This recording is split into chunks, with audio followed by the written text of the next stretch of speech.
బంగ్లాదేశ్లో హిందూ దేవాలయాలపై జరుగుతున్న దాడులు మారణ హోమాన్ని సహించేది లేదని నిజామాబాద్ అర్బన్ ఎమ్మెల్యే ధన్పాల్ సూర్యనారాయణ హెచ్చరించారు. బంగ్లాదేశ్ హిందూ మహిళలపై దాడులపై జరుగుతున్న మారణకాండకు నిరసనగా బుధవారం నిజామాబాద్ బంద్ విజయవంతం అయింది. వ్యాపార వాణిజ్య సంస్థలు, పెట్రోల్ బంకులు, సినిమా థియేటర్లు స్వచ్ఛందంగా మూసివేశారు. బంగ్లాదేశ్లో మైనార్టీ హిందువులపై దాడులను నిరసిస్తూ నిజామాబాద్ బార్ అసోసియేషన్ ఆధ్వర్యంలో న్యాయవాదులు విధులు బహిష్కరించారు. పరిసరాల పరిశుభ్రత పాటిస్తే వ్యాధులు దరిచేరవని కామారెడ్డి జిల్లా కలెక్టర్ ఆశీస్ సాంగ్వన్ అన్నారు.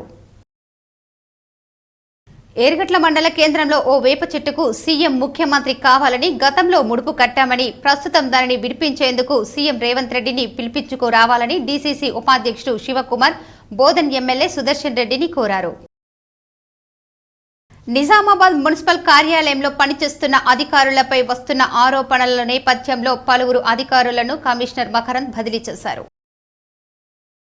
దర్పల్లి మండలంలోని వాడి గ్రామంలో పంట పొలాలకు వెళ్లేందుకు అవుతున్న ఇబ్బందులు గ్రహించి రైతులు తలా కొంత డబ్బులు వేసుకుని రోడ్డును వేసుకుని ఆదర్శంగా నిలిచారు.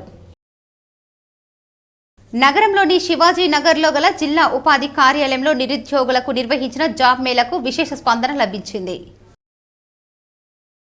జడపల్లి మండలంలో తహసీల్దార్, మండల పరిషత్ కార్యాలయంలో అధికారులు, సిబ్బంది పనితీరు ఇష్టారాజ్యంగా మారింది. నగరంలోని అరసపల్లి అభివృద్ధి కమిటీ కార్యాలయంలో సోలార్ విద్యుత్పై అవగాహన సదస్సు నిర్వహించారు.